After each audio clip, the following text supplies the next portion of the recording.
Hello, myself Dr. Manju Thepra, consultant oral and maxillofacial surgeon at Dr. Sachin Mittal's Advanced Dentistry Clinic.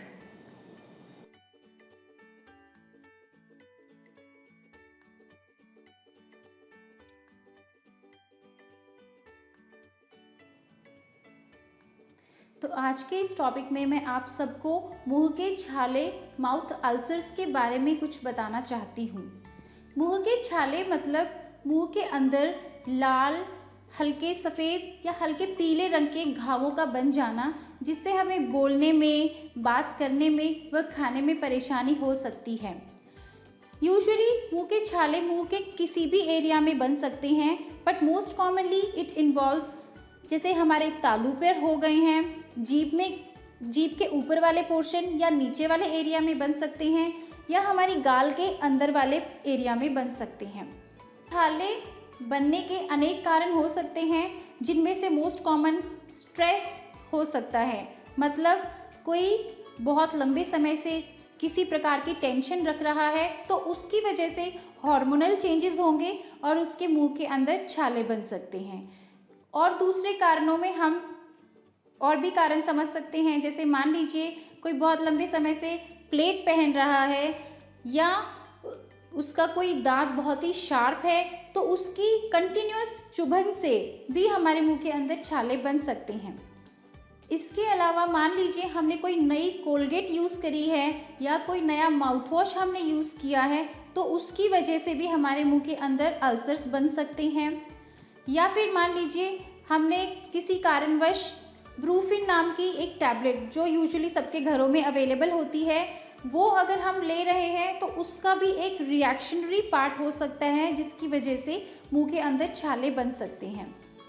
Sometimes what happens, मान लीजिए हमने कुछ ऐसा खा लिया है, बहुत ही खट्टा फ्रूट जैसे कि नींबू खा लिया हो, संतरा हमने ले लिया हो, अनानास, पाइनएप्पल हमने यूज़ कर लिया हो, तो उसकी वजह से भी हमें हल्की फुल्की एलर्जी हो जाती है, जिसकी वजह से मुंह के अंदर छाले बन सकते हैं। और इन सब के रहते मान लीजिए कोई बहुत लंबे समय से टोबैको चू कर रहा है, मतलब कि वो तंबाकू खा रहा है इन द फॉर्म ऑफ बीड़ी और सिगरेट्स, तो उसकी वजह से भी उसके मुंह के अंदर छाले बन सकते हैं।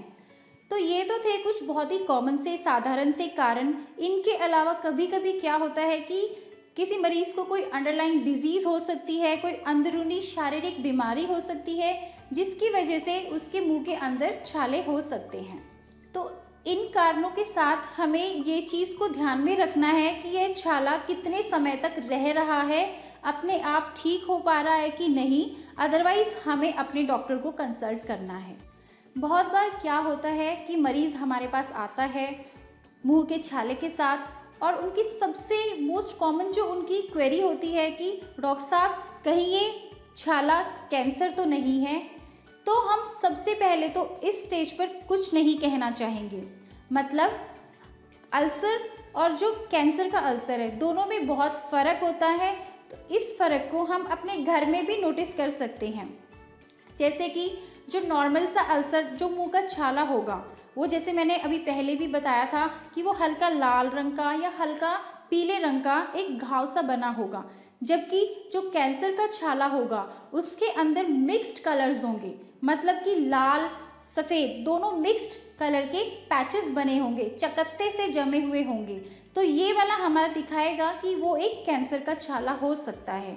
दूसरा, जो नॉर्मल हमारे मुंह का छाला होगा वो बहुत ही पेनफुल होगा, बहुत ही दर्दनाक होगा, जबकि जो कैंसर का छाला होता है यूजुअली वो पेनलेस होता है, उसमें कोई पेन नहीं होता, क्योंकि वो बहुत लंबे समय से हमारे मुंह के अंदर है। तीसरा, जो हमारा नॉर्मल छाला होगा वो अपने आप 1 से 2 हफ्तों के अंदर ठीक हो जाएगा, सेल्फ हीलिंग होगा, जबकि हमारा जो कैंसर का छाला होगा वो सेल्फ हीलिंग नहीं होता, उसके अंदर धीरे धीरे विद टाइम चेंजेस होते जाते हैं। तो इन सब बातों का हमें ध्यान रखना है कि वो हमारा नॉर्मल छाले की तरह बिहेव कर रहा है या उससे हटके उसके कुछ लक्षण हैं। Now coming to the treatment part, मान लीजिए नॉर्मल छाला हमारे मुंह के अंदर है, हमें उसका कारण पता चल गया है कि वो कुछ खाने की वजह से हो रहा है, कोई प्लेट के चुभने की वजह से हो रहा है, या लंबे समय से हम बीड़ी तंबाकू ले रहे हैं उसकी वजह से हो रहा है, या कोई दवाई की वजह से हो रहा है, तो सबसे पहले तो हमें अपना कारण पहचानना है और हमें उसको स्टॉप करना है। मान लीजिए आपने जो नई कोलगेट यूज़ की है उसकी वजह से अगर हुआ है, तो हम अपने कोलगेट को अभी नहीं यूज़ करेंगे और हमें अपने डॉक्टर को कंसल्ट करना है, ठीक है।